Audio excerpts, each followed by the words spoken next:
Munir sudah 4 bulan hidup sendirian sejak istrinya, Eka, bekerja di Malaysia. Selama waktu itu, rasa kesepian dan kerinduan yang mendalam mulai menggerogoti hatinya. Setiap malam, dia merasakan kehampaan yang menyakitkan, yang semakin memburuk dengan tidak adanya kehadiran Siti. Rumah yang dulunya penuh dengan kehangatan kini terasa kosong dan sunyi. Munir mencoba mengalihkan pikirannya dengan berbagai cara, menonton televisi, main game dan bahkan menonton film dewasa. Namun, semua usaha itu terasa sia-sia. Gelora nafsu yang selama ini tertahan mulai memuncak, membuatnya semakin sulit untuk fokus pada aktivitas sehari-hari. Malam ini, Munir merasa putus asa dan marah. Dia memutuskan untuk mengunjungi rumah mertuanya, Maimunah, yang berusia 52 tahun. Munir merasa harus menyampaikan kekesalannya secara langsung kepada Maimunah, karena menurutnya, dukungan Maimunah terhadap keputusan Eka untuk bekerja di Malaysia adalah salah satu penyebab utama rasa kesepian dan kemarahan yang ia rasakan. Sesampainya di rumah Maimunah, Munir mengetuk pintu dengan penuh tekad. Maimunah membukanya dengan wajah terkejut, mungkin tidak menyangka kedatangan Munir di malam hari.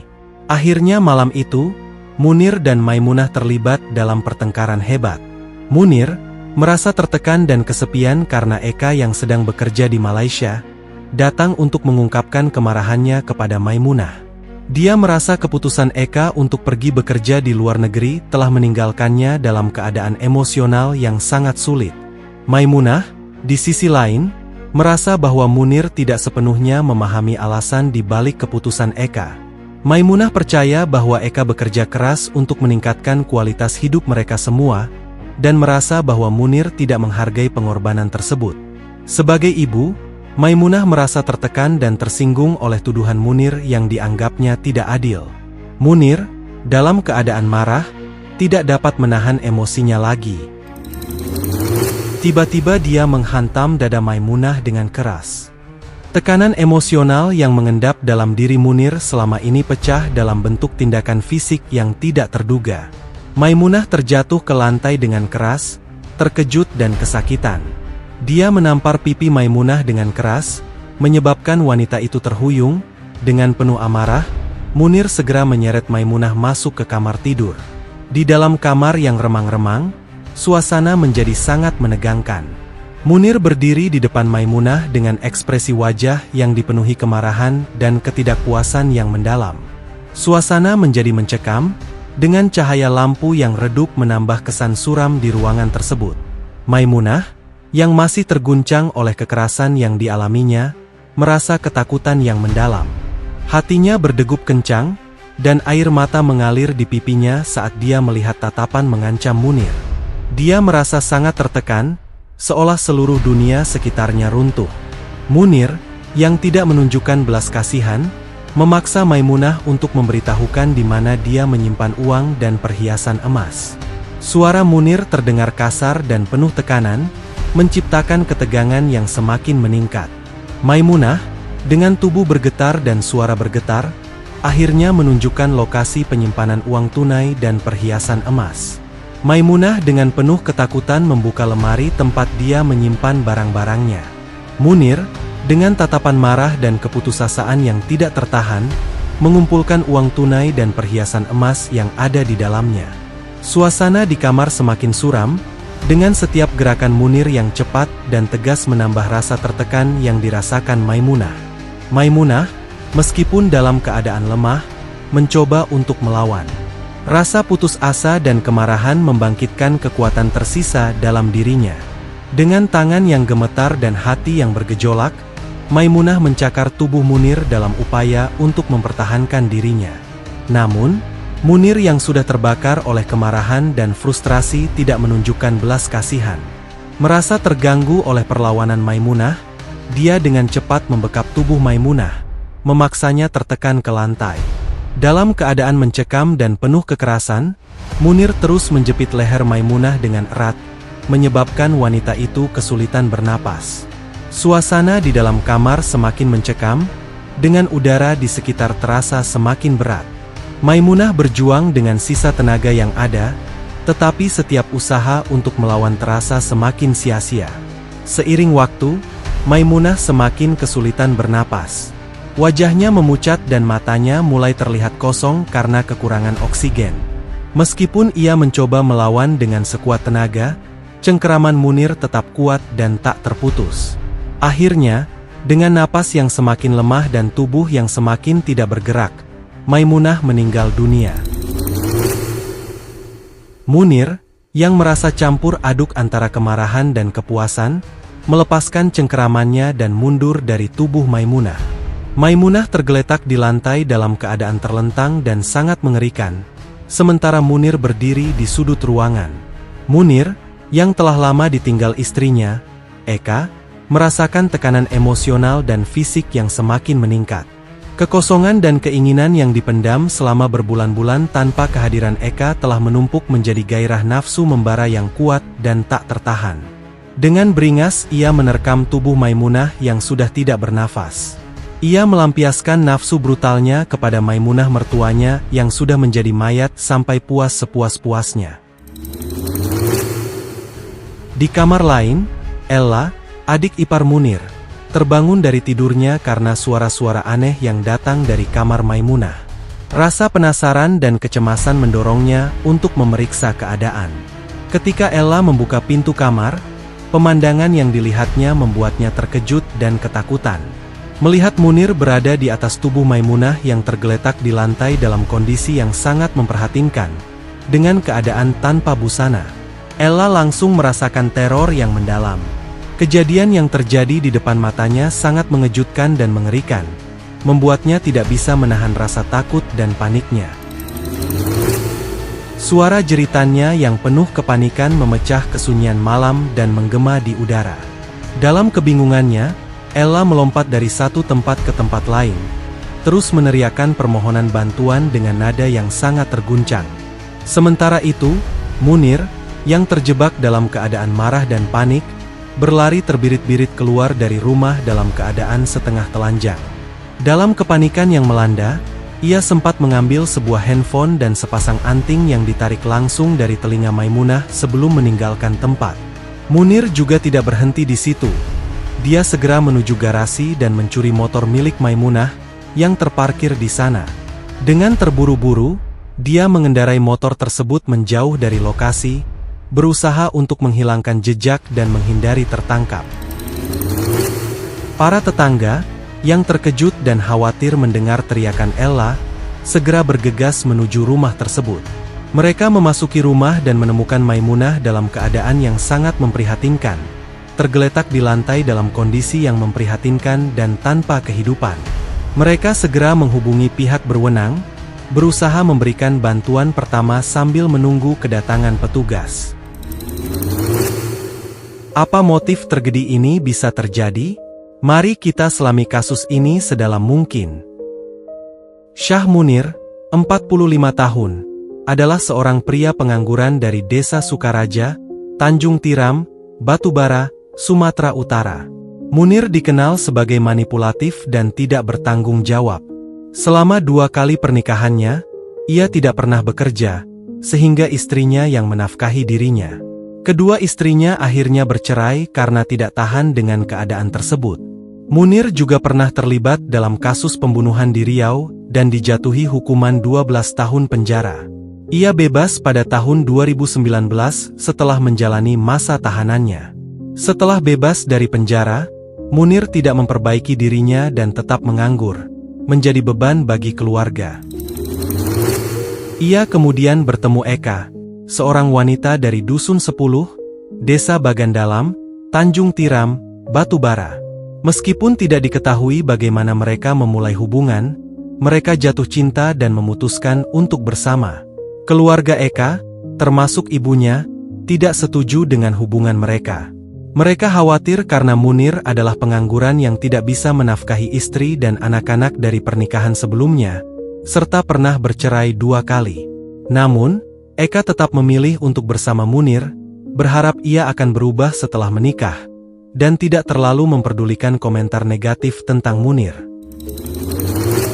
Setelah beberapa waktu berpacaran, Eka menerima lamaran Munir dan mereka menikah pada April 2023, menjadikannya pernikahan ketiga Munir.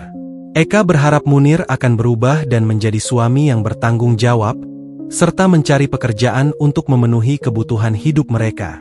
Namun, beberapa minggu setelah menikah, Munir tetap tidak bekerja dan malas mencari pekerjaan. Eka terpaksa bekerja keras untuk mencukupi kebutuhan sehari-hari mereka. Kehidupan rumah tangga mereka cepat menjadi tidak bahagia dan penuh pertengkaran. Eka akhirnya mengusulkan perceraian, tetapi Munir menolak karena tidak ingin pernikahan ketiganya gagal lagi. Eka curhat kepada ibunya, Maimunah, yang berusia 52 tahun, tentang betapa lelah dan tersiksanya dia akibat pertengkaran terus-menerus dengan Munir dan harus bekerja keras untuk menafkahi suaminya. Eka juga mengungkapkan niatnya untuk berpisah dari Munir dan mencari pekerjaan di luar negeri. Maimunah merasa sedih dan marah terhadap Munir, menantunya. Meskipun Eka membuat keputusan buruk dengan menikahi Munir yang merupakan pengangguran dan residivis, Maimunah tidak bisa membiarkan anaknya menderita. Ia mendukung Eka untuk bercerai dan pergi bekerja di luar negeri. Dengan dorongan ibunya, Eka memutuskan untuk berpisah dari Munir dan bekerja di Malaysia sebagai TKI setelah 1,5 bulan menikah. Namun, mereka belum resmi bercerai karena pernikahan mereka masih terlalu baru. Setelah Eka pergi, Munir merasa marah dan dendam, terutama terhadap Maimunah. Ia menyalahkan ibu mertuanya karena dianggap telah mempengaruhi Eka untuk meninggalkannya dan pergi bekerja di Malaysia. Munir merasa bahwa pernikahannya dengan Eka bisa berhasil jika tidak ada campur tangan Maimunah. Sejak awal Juni 2023, Munir mulai merencanakan balas dendam terhadap Maimunah, menganggapnya sebagai pihak yang bertanggung jawab atas kegagalan pernikahannya dan kepergian Eka. Rasa marah dan dendamnya semakin mendalam, mendorongnya untuk mencari cara-cara untuk membalas apa yang dianggapnya sebagai pengkhianatan. Hingga akhirnya pada malam 7 September 2023, Munir, yang marah dan dendam terhadap Maimunah, mendatangi rumah mertuanya. Dalam kemarahan, ia terlibat pertengkaran hebat dengan Maimunah, menampar dan membekapnya, kemudian merampok uang dan perhiasan. Setelah itu, Munir melarikan diri dengan motor milik Maimunah. Warga sekitar segera datang dan membawa Maimunah ke puskesmas terdekat. Suasana sangat mencekam dan penuh kesedihan saat mereka memasuki puskesmas dengan harapan masih ada kesempatan untuk menyelamatkan Maimunah. Namun, saat dalam pemeriksaan, dokter dengan berat hati mengonfirmasi bahwa Maimunah sudah meninggal dunia. Kepergian Maimunah meninggalkan luka mendalam bagi Ella, yang terpukul dan terhuyung-huyung dalam kesedihan. Air mata Ella mengalir deras saat ia menyaksikan keadaan ibunya yang tak tertolong. Dalam keadaan bergetar dan penuh kesedihan, Ella melaporkan tragedi tersebut kepada pihak berwajib. Suasana di sekitar puskesmas dipenuhi dengan rasa duka dan kehilangan, sementara berita tragis tersebut mulai menyebar dan menghebohkan lingkungan sekitar. Ella segera menghubungi Eka, yang kini berada di Malaysia, dan menceritakan aksi keji Munir yang telah menganiaya, merampok, dan merudal paksa, menyebabkan kematian ibu mereka. Mendengar kabar tersebut, Eka sangat terpukul. Ia menangis dan merasa sangat menyesal, membayangkan bahwa seandainya ia tidak menikah dengan Munir, mungkin tragedi ini tidak akan terjadi. Perasaan bersalah dan duka mendalam menghampiri Eka, menambah berat beban emosional yang sudah ia rasakan akibat peristiwa tragis ini. Polisi memulai pencarian Syah Munir di Kabupaten Batubara dan sekitarnya setelah tragedi, tetapi kesulitan karena Munir sering berpindah tempat. Mereka memperluas penyelidikan dan bekerja sama dengan ahli IT untuk melacak handphone Maimunah yang hilang. Pelacakan menunjukkan handphone berada di Kabupaten Karo, Sumatera Utara.